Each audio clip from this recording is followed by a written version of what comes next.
It's always so good. I mean, your offense is set, and I foresee him having a big game tonight. Ronald Awatt, the starting running back, but they go to the air, and that pass. So 3 seconds into the game, and UTEP's already burned a timeout. Go for another play action here. Hardison on the rollout will tuck it and run and step out of bounds. North Texas game in week 1. Didn't use the legs as much against Oklahoma. They have their first handoff of the night to Ronald. Offensive line that returns 3 starters, but it just hasn't happened just yet. Second straight carry for Awatt. And he's met up by a slew to keep your eye on. Chris Ojo and Trevor Brohard. Here's the first carry of the night for Dion Hankins, a big body at 6 feet, 200. And so far this season, that was just his 7th carry of the season. He has 6 carries, 15 yards coming into tonight. Hardison finds his tight end, Trent Thompson, dragging a defender into challenging them the previous 3rd and 1.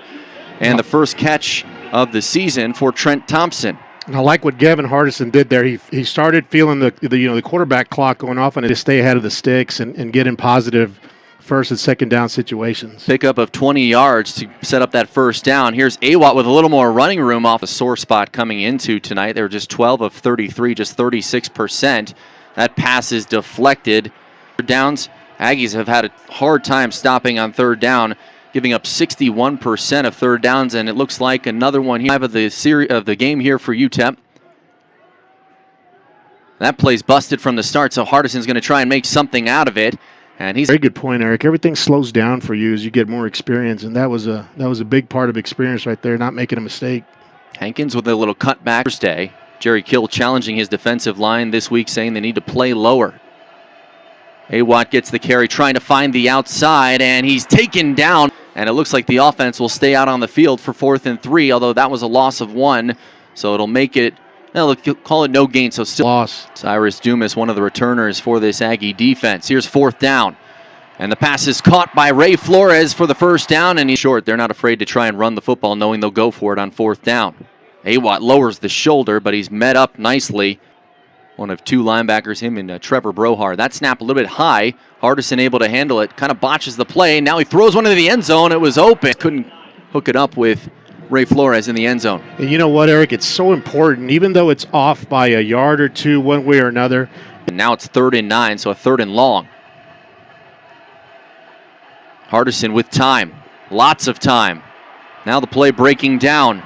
He throws on the run, and it's incomplete. Tyrese Knight. It was Blake Thompson on the defensive line who got the deflection in the air.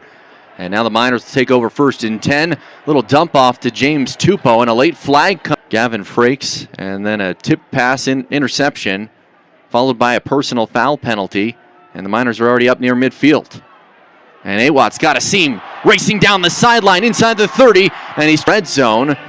And a chance to really do some damage here. Yeah, that was a real nice run by Awatt. He hit that full speed, caught the corner, and took off. But being tackled by the strong safety Bryce Jackson, the transfer out of UNLV, grad transfer.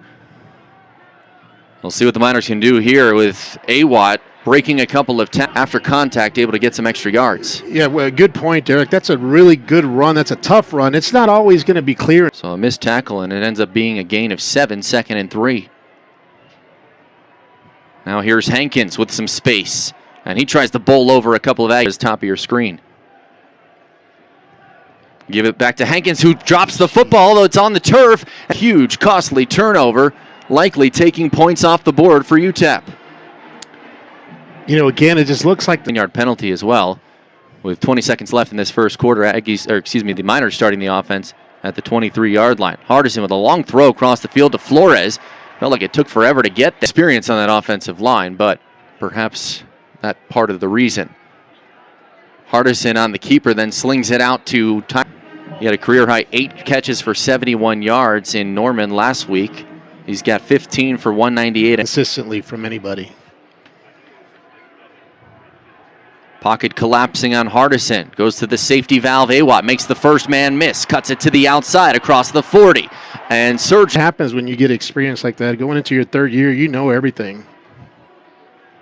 They'll go right back to Awatt, this time on the ground, and he's across midfield into just inside Aggie territory. No big play here. Instead, back on the ground to Awatt, and he's snuffed out. So in the backfield to help make that play. And that's a loss of 4, 3rd and 8. Hardison with some time. Now going to tuck it and throw it on the run, and it's behind his intent. They've lost 19 straight in true road games. Game, and it could go either way. Play action, looking over the top to James Tupou, who's cut. But it's I think it's more dangerous for some of these players coming across the middle with knee and ankle injuries. Tupou okay on that one. Here's the first catch of the night from Tyron. Again, which would be nice if they could convert. But on first down, not much running room for New Mexico Military Institute, where Gavin Hardison played before transferring here to UTEP. A little more running room. Hardison with time on 3rd and 5, looking in the corner for Flores, and it's bad. They absolutely will, and they'll take the 1st and goal. Heavy package in once again. Play action. Tyron Smith over the middle. It's a touch. 1st and 10 from the 22-yard line. To go to the ground. Huge hole for Awatt. Bounces it to the outside. Breaks the tackle inside the 10. Dives to the pylon, and he's tackles left and right. That's been a problem so far for this Aggie defense. There's 1. There's 2. And there are 6. That's just your special, so I'd like to see him, get some more chances and break one. Miners go play action. Hardison with all sorts of time, taking a deep shot for Tyron Smith. A little bit underthrown, and it's as well. And I don't think anybody had seen him underthrown there by Gavin Hardison. That's a really good call right there. Anytime you have a, momentum change, field of possession, and you take a shot like that, your quarterback's got to lay it out there because he had a home run. But again, if that ball's thrown on the money in stride, it's probably a touchdown. Hardison doesn't see the pressure. He loses the football, and it looks like the Miners are able to get on. Yeah, that's the one thing that if I had anything negative to say about Gavin is sometimes that pocket clock does not get to him, or he doesn't, anticipate it as well as the situation. You can't have a turnover back here going into the half. You got to know the situation. Ends up being a loss of 13. Here's 3rd and 23, and the pass is overthrown. So I wouldn't be surprised to see it on the ground here. And in fact, it is. But not a lot of room. Leader of this defense, Jerry Kill, saying everything he does, I trust. He's the guy I go through. Keep it on the ground once again with anything. Well, he's got a blitz coming from the end, it looks like, so he's... Awatt trying to be patient, waiting for a hole, but nothing there. And that, iffy, but they still called it and put yourself in a bad spot. You fumble it, now you find yourself in a game. Play action looking for Ray back in week 0 against North Texas. Of course, they wanted the game to go a little bit differently, but it was a great environment. And that was another low snap. Hardison now facing the pressure, and he's going to go down for the sack. Some type of, rhythm, and there's a nice play action pass. No play action looking over the top. Junior out of Venice, Florida. Unable to come down with that. He was a teammate of Hardison's at New Mexico Military Institute. Blanket coverage on the play clock's down to 2. They just get the snap off. Hardison with time.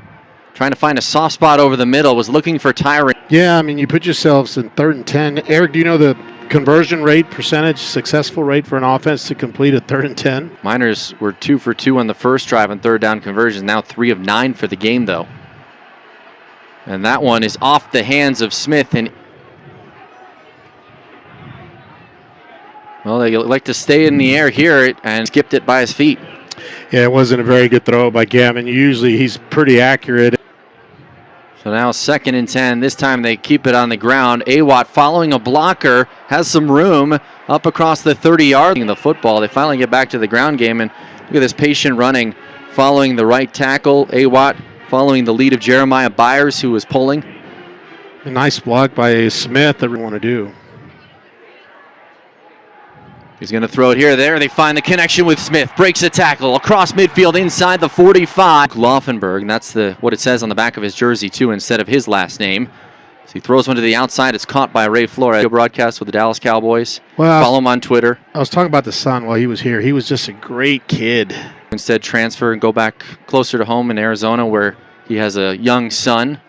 But the neat thing about this will be 2nd and 8. We're now inside a minute in this 3rd quarter. Awatt trying to bounce it to the outside. on fourth down. I wouldn't be surprised to see them try and get some yardage here and even go for it on fourth down. They're going to go for the big shot, though, instead to Ray Flores. He was in. It was going to be some laundry, but that looked like some good coverage on the outside, as it was just a one-on-one battle, and it was their leading rusher coming into this game and was the backup quarterback starting this game. And they're looking for another slam. Conversion rate on it has not been very good. I can only recall about one or two of those that have really linked up. I mean, that's got to be almost a precise free timeout. And have nothing to show for it. This one they put in the chest of Ronald Awad, who jumps over a pile. 5 minutes left to play. Aggies showing blitz. They're coming. Hardison throws as he's backpedaling. He connects with Tyron.